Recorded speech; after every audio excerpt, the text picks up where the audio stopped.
Assalamualaikum. Bertemu lagi di channel ini. Urang teraskeun ngadongengna. Masih ngadongengkeun Raga Sukma. Episode sebelumnya Raga Sukma bersama si Sanca dan orang kampung Singkur yang berhasil menangkal serangan para perampok. Ini bagaimana kelanjutan ceritanya? Mangga cara ketan.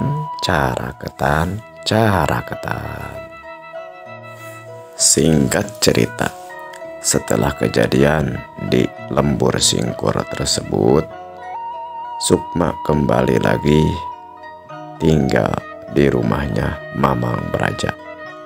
Begitupun Sanca yang kadang-kadang ikut bermain ke rumah Mamang Braja. Kabar tertangkapnya beberapa rampok sementara membuat para warga di daerah sekitar tempat itu menjadi agak tenang. Namun ternyata para rampok tidak begitu saja kalah dan tumpur ataupun habis. Karena setelah beberapa hari ke lembur Singkur terjadi lagi perampokan. Namun karena sudah adanya prajurit yang ikut berjaga dan strategi siskamling ataupun berjaga malam untuk keamanan di kampung tersebut yang secara bergiliran yang terus dilakukan, maka perampokan tersebut bisa dihindari bahkan sampai aman. Namun para perampok kembali melakukan aksinya ke daerah-daerah sekitar atau kampung-kampung sekitar yang lainnya. Di daerah itu pun terjadi lagi kekacauan. Namun diilhami dari kejadian di lembur Singkur yang kemudian didukung oleh pengarahan dari Paman Braja lah. Pengarahan, belum ada pengarahan ya waktu itu, istilahnya mungkin yang lainnya. Strategi di kampung Singkur yaitu dengan memberikan pembelaan diri kepada warga sekitar dengan sistem berjaga dengan secara bergiliran di kampung-kampung sekitar itu pun melakukan hal yang sama. Sehingga keamanan yang sebelumnya hanya dijaga oleh orang-orang tertentu sekarang tumbuh kesadaran di masyarakat bahwa hal keamanan kalau memang bisa perlu dibantu juga oleh warga sekitar yang memang bisa melakukannya. Walhasil di daerah tersebut bisa menghindari hal-hal yang sifatnya keamanan termasuk terjadinya perampokan.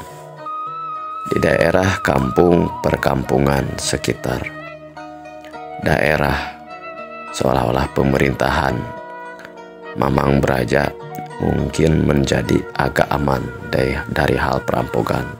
Hanya saja para rampok-rampok ini kemudian menyebar dan berpindah ke tempat-tempat yang lainnya. Ini tidak pantang menyerah ya para rampok ini dalam membuat keonaran. Tapi sebaliknya, kita sebagai masyarakat yang memang baik jangan pula menyerah dalam melakukan kebaikan, sehingga kebaikan dan kejahatan itu akan selalu ada ya. Kalau orang jahat tidak pantang menyerah, kenapa orang baik menjadi pantang menyerah? Seharusnya kita juga sebagai orang baik tidak boleh gampang menyerah, jadi pantang menyerah dalam melakukan kebaikan. Kita lanjutkan lagi dongengnya. Di suatu hari di rumahnya Paman Braja, pada waktu tersebut sudah ada 3 orang yang sedang berkumpul di halaman depan teras rumah Paman Braja, yaitu Paman Braja, Jakasuma, dan si Sanca.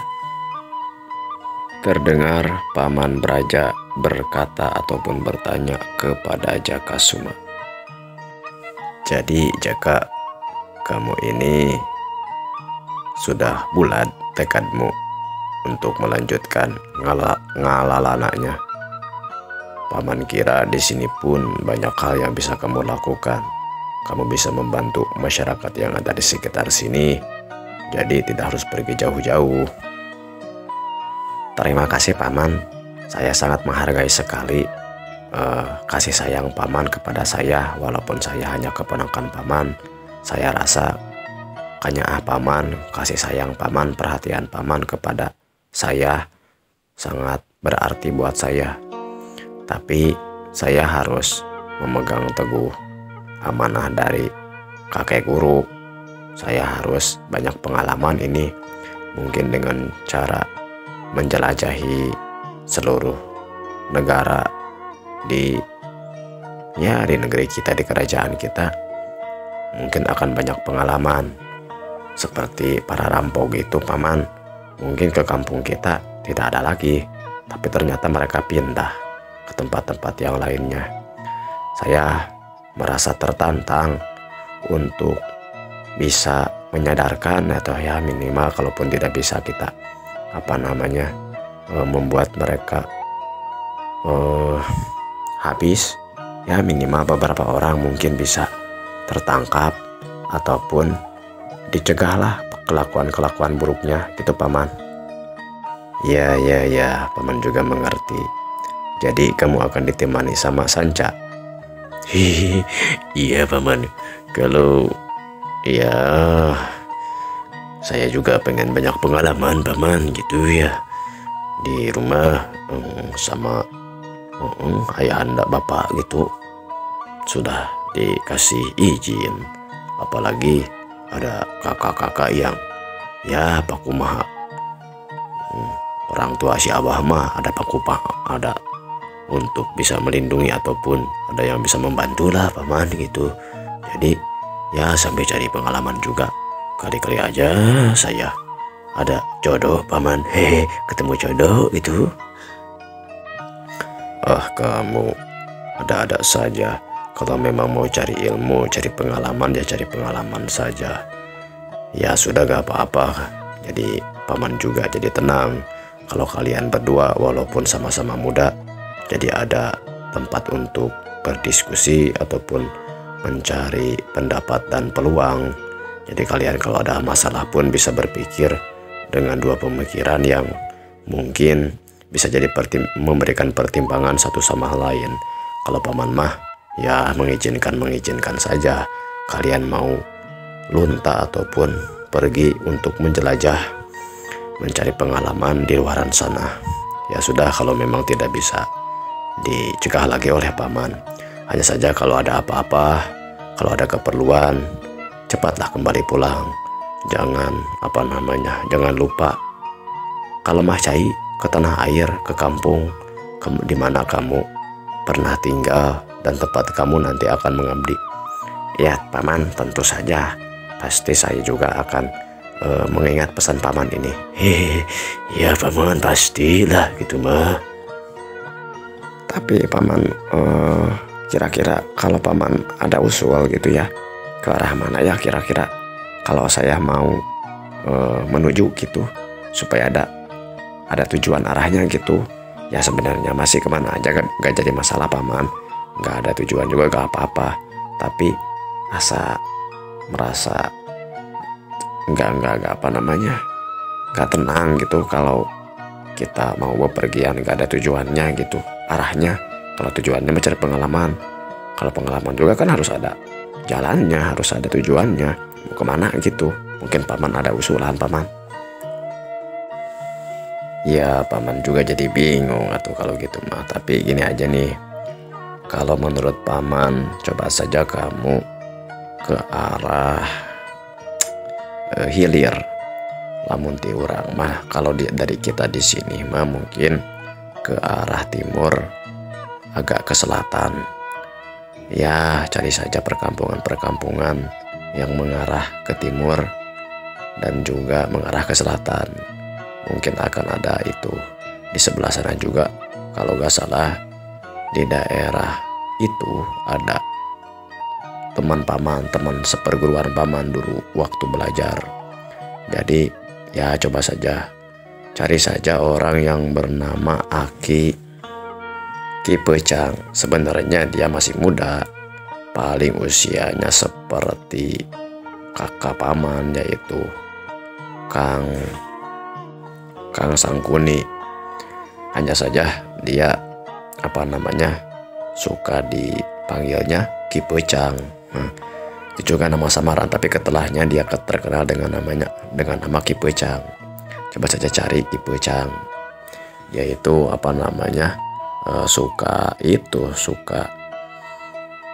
suka berternak kambing ataupun domba. Dia pengembala lah di daerah sana gitu. Cari aja Ki Pecang Bandar Domba. Dia pasti sudah terkenal di sana. Oh gitu ya paman. Terima kasih ya paman. Kira-kira perjalanannya sampai ke daerah Ki Pecang itu jauh gak paman? Lumayan juga ya. Kalau paman dulu itu dengan berkuda hampir 4 hari. Kalau dengan berjalan mungkin sampai seminggu atau 2 minggu. Itu pun dulu paman ketika ke sana itu ketika sambil seperti kamu cari pengalaman, cari berpetualang. Ya sudah, kamu tuju saja ke tempat itu. Mungkin dalam waktu mungkin gak sampai 2 minggu lah bisa nyampe kalau memang mau berjalan. Tapi kalau memang mau berkuda, ya pakai aja kuda paman. Paling 3 hari 4 hari pun kalau kudanya ditegarkan, dilarikan, dipacu kudanya, mungkin bisa lebih cepat. Gimana Sanca, mau berkuda atau mau jalan kaki saja? Hehehe, kalau berkuda mah pengalamannya kurang mantep. Mendingan kita berjalan saja sambil melihat suasana lah gitu. Namanya juga kita akan cari pengalaman. Kalau memang berkuda atau menggunakan kendaraan ya sepertinya kurang seru lah. Apalagi saya belum bisa naik kudanya. Oh ya, sama seperti saya juga pikiran seperti itu paman. Ya udah, kita mau berjalan kaki saja, gak apa-apalah, lama juga. Tapi paman juga berarti walaupun saya kalau pulang pergi berarti sampai 1 bulan ya perjalanan, tapi saya akan bahasanya ngalalana, ya tidak akan bisa menentukan waktu untuk kembali lagi. Ya paman juga paham. Ya sudah, kalau memang kalian sudah bulat tekadnya, sudah tidak bisa dihalangi lagi, paman hanya bisa mengizinkan lah. Kapan atuh mau berangkatnya? Kalau mungkin besok pagi paman lah, supaya tekad kami yang sudah bulat ini takutnya terganggu sesuatu lagi paman gitu ya. Ya memang kalau niat baik harus segera dilakukan. Ya udah, siap-siap saja, bawa bekal secukupnya, hati-hati di perjalanan. Ingat kata kakek juga kan, kamu sering dengar kata paman Sangkuni, kata mamang juga sering dibicarakan, bisa jaga diri, bisa pindah cai, pindah tampian. Kalau bahasa Indonesianya, di mana bumi dipijak, di situ langit dijunjung. Artinya kamu harus bisa membawa diri sehingga bisa mengikuti kebiasaan dan adat orang-orang yang di luaran sana. Karena kebiasaan dan adat kita mungkin tidak sama dengan orang lain. Nah, kita harus bisa menyesuaikan diri gitu menurut pesan paman. Ya paman, terima kasih atas wejangan ataupun pesan-pesannya paman. Ya paman, terima kasih. Keesokan paginya, setelah berpamitan dan segala keperluannya sudah disiapkan, Jakasuma dan juga Pecang, dan juga Sanca pergi meninggalkan perkampungan Kang Braja menuju ke arah timur agak ke selatan sebagaimana yang disampaikan ataupun diusulkan oleh Mamang Braja. Berjalanlah kedua pria ini dengan penuh semangat muda menyongsong ataupun menjemput masa depan yang sebenarnya mereka pun tidak tahu masa depan seperti apakah yang akan mereka alami, apakah akan sesuai dengan harapan mereka atau perlu pengorbanan dan menghadapi berbagai rintangan terlebih dahulu untuk mencapai suatu tujuan. Tanah Sunda yang dihiasi pegunungan, sungai, sawah, dan lembah. 3 hari 4 hari tersebut dijalani oleh Jakasuma dan Sanca. Mereka berjalan mengarungi hutan, melewati lembah, memanjat tebing, terkadang juga harus melintasi sungai tanpa jembatan. Mereka berdua melaluinya dengan begitu semangat dan penuh harapan. Segala rintangan mereka jalani dan hadapi penuh dengan kesabaran dan penuh dengan rasa keingintahuan. Sampai pada suatu hari, berhentilah mereka di suatu perkampungan yang terletak di suatu memunggang pasir. Nah, ini memunggang pasir itu sekitaran bukit ya kalau tidak salah. Tempat yang agak tinggi dari tempat yang lainnya. Perkampungan tersebut memiliki rumah-rumah yang agak jarang, walaupun terlihat cukup luas dan cukup padat. Namun letak rumahnya masih jarang-jarang ataupun panggang. Matahari terasa terik. Waktu tersebut, bulan-bulan itu terasa memang bisa disebut bulan-bulan K3 ataupun masa-masa kemarau, sekitaran kalau sekarang itu bulan November ataupun Oktober November. Kalau bahana sekarang itu memejana halodo, memejana panas. Waktu-waktunya memang musim kemarau di daerah Tatar Sunda dan Nusantara. Di sekitaran jalan perkampungan tersebut, Jakasuma dan Sanca sudah sangat lelah karena baru saja mereka berdua di suasana panas tersebut nyorang ataupun melalui jalan yang menanjak. Ketika menemukan jalan yang agak lurus dan tidak terlalu terdapat tanjakan, mereka merasa lega dan berharap setelah melihat perkampungan tersebut ada warung ataupun rumah yang mungkin bisa sementara tempat mereka untuk beristirahat. Sampailah mereka di suatu rumah yang berada di pinggiran kampung tersebut, rumah pertama yang mereka tuju. Terlihat dari kejauhan seorang nenek-nenek tua ataupun perempuan yang tua, walaupun belum bisa disebut terlalu tua. Dia sedang menapikan beas teh. Dia sedang membersihkan beras di teras halaman rumahnya, mungkin sambil menunggu panas yang memang terasa sangat terik pada waktu tersebut. Terlihatlah ayam-ayam sedikit berkumpul memakan serpihan gabah yang memang sengaja dibuang oleh si nenek untuk membersihkan beras dari gabah. Sampurasun. Ampes. Duh. Ada si Kujang. Ada apa Kujang?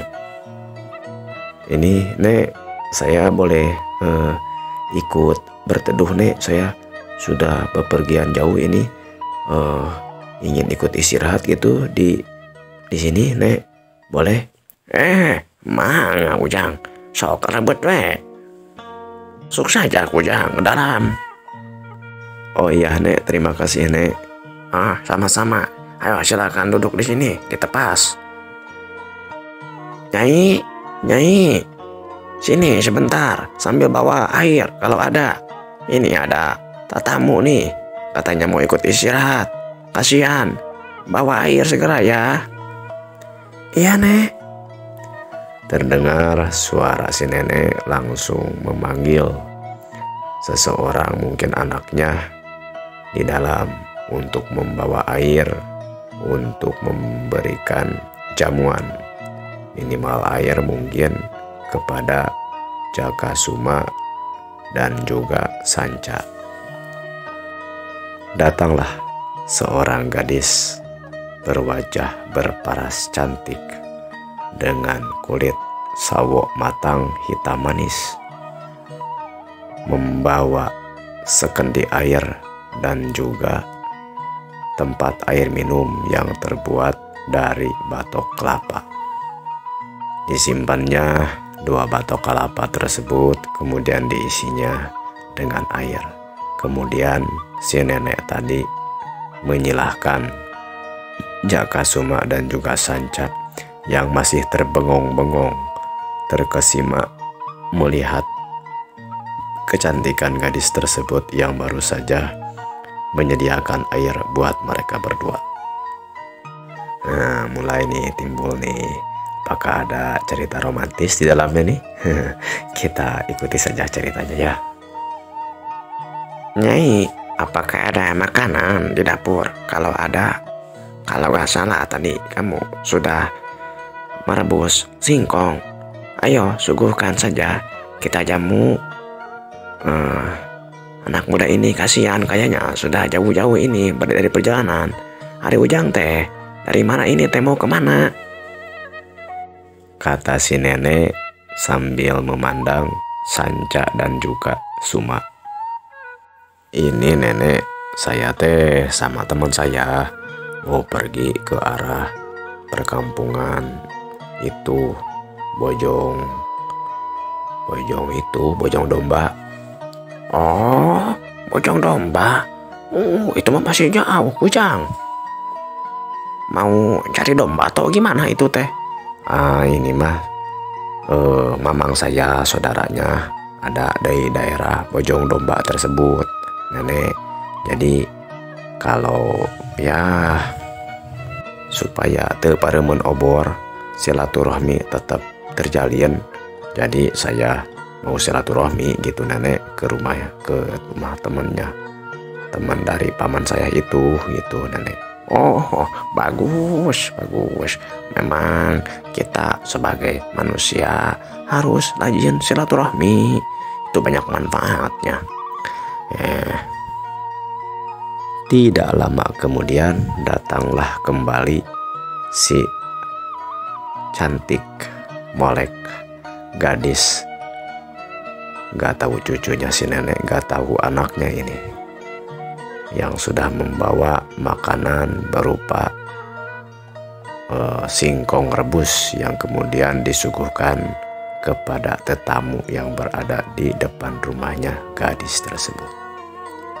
Silakan atuh Ujang, mangga sok dileut, dimakan makanannya. Ya, tidak ada yang aneh-aneh di sini mah. Kulo sampai juga ya, singkong rebus gitu, gak apa-apa. Ya sedikit untuk menghilangkan rasa lapar. Mungkin Ujang capek dari jauh-jauh ini sudah datang ke sini. Memang dari sini itu ya ke sebelah Girang mah, ke sebelah utara sana. Masih nggak ada kampungnya, jauh. Nah nanti kalau dari kampung sini ke kampung yang lain itu banyak itu perkampungan.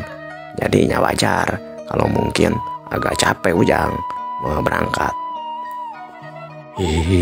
Memang nenek, biasanya dari kampung satu ke kampung yang lainnya tidak terlalu jauh seperti ini. Paling jauh juga sampai agak siang. Oh, sampai ini mah hampir sore ini sudah. Oh, capek sekali baru ketemu lagi kampung ini. Memang Ujang, di sini mah ke sebelah sana, mah ke sebelah Girang, mah ke sebelah timur gitu, agak jauh. Nah, nanti kalau ke sebelah itu, ke sebelah utara atau ke sebelah selatan atau ke sebelah barat itu masih banyak itu. Kalau ke arah sana dari Ujang datang mah itu perkampungannya agak jauh. Sementara itu, Raga Sukma yang sedang menitis di senjata sayap Garuda kemudian merasa ada energi yang meliputi rumah si nenek tersebut. Kemudian tanpa sadar pandangannya memandang kepada gadis si nenek yang juga ikut duduk bersama di tepas ataupun tempat duduk di teras rumah halaman di teras rumah si nenek tersebut. Terlihatlah oleh Sukma di belakang gadis tersebut ada sesosok jiwa yang dia rasa dia mengenalnya. Ternyata itu adalah Dewi Sekar Jingga. Ini baru bertemu nih Dewi Sekar Jingga sama Raga Sukma, karena mereka ini sedang berada di dimensi lain, dimensi dunia yang ditempati oleh Jakasuma gitu. Dua makhluk dari dimensi lain tersebut kemudian saling berdekatan dan saling menyapa. Syukurlah Dewi Sekar Jingga, kita bisa bertemu lagi. Iya, syukur sekali. Ternyata kita bisa bertemu lagi. Aku sudah lama menunggumu. Kamu tahu berapa lama aku menunggu? Memang berapa lama kita berpisah? Pada waktu aku menemuimu kembali, Dewi, gadis ini baru saja dilahirkan. Dan waktu saya kembali lagi, gadis ini baru sekitar usia 2 tahun. Dan sekarang aku menunggumu sudah hampir 10 tahun ataupun 15 tahun. Jadi cukup lama juga aku menunggumu. Masa selama itu? Saya mengikuti si Jakasuma ini belum beberapa bulan, belum 1 tahun, 1 tahun aja lah, hanya beberapa bulan saja. Kamu ini masa bertahun-tahun? Kita kan kesininya sama-sama. Kenapa jadi waktunya berbeda seperti itu? Itulah Jakasuma. Walaupun kita pergi di waktu yang sama, boleh jadi kita nyampe di dimensi ini dalam waktu yang berbeda. Oh, saya jadi bingung ini. Bagaimana ini menghitungnya? Ya udah, itu perkara-perkara yang memang di luar pengetahuan saya. Kamu juga nanti akan tahu yang sebenarnya. Karena memang perpindahan dimensi itu ada yang memang bisa kita atur waktunya, ada yang memang kita tidak bisa menolak kehendak yang maha kuasa. Karena mau tidak mau kita ada yang mengaturnya ke jalan kehidupan ini. Tapi walaupun selama itu aku rasa hanya 1 detik saja kita bisa bertemu lagi. Hitungan bertahun-tahun tadi itulah hanya hitungan manusia. Kalau saya yang menjalaninya, saya rasa tidak terlalu lama. Dan mungkin juga kamu rasakan sekarang waktu nyampe ke dimensi Jakasuma ini dan juga sampai detik ini, kamu rasa berapa lama waktunya? Tapi dipikir-pikir ya juga sih, tidak terlalu lama ya. Tapi saya juga jadi kepikiran nih, Dewi, bagaimana kabar jiwa saya di rumah saya gitu, di dimensi saya sendiri gitu? Waktunya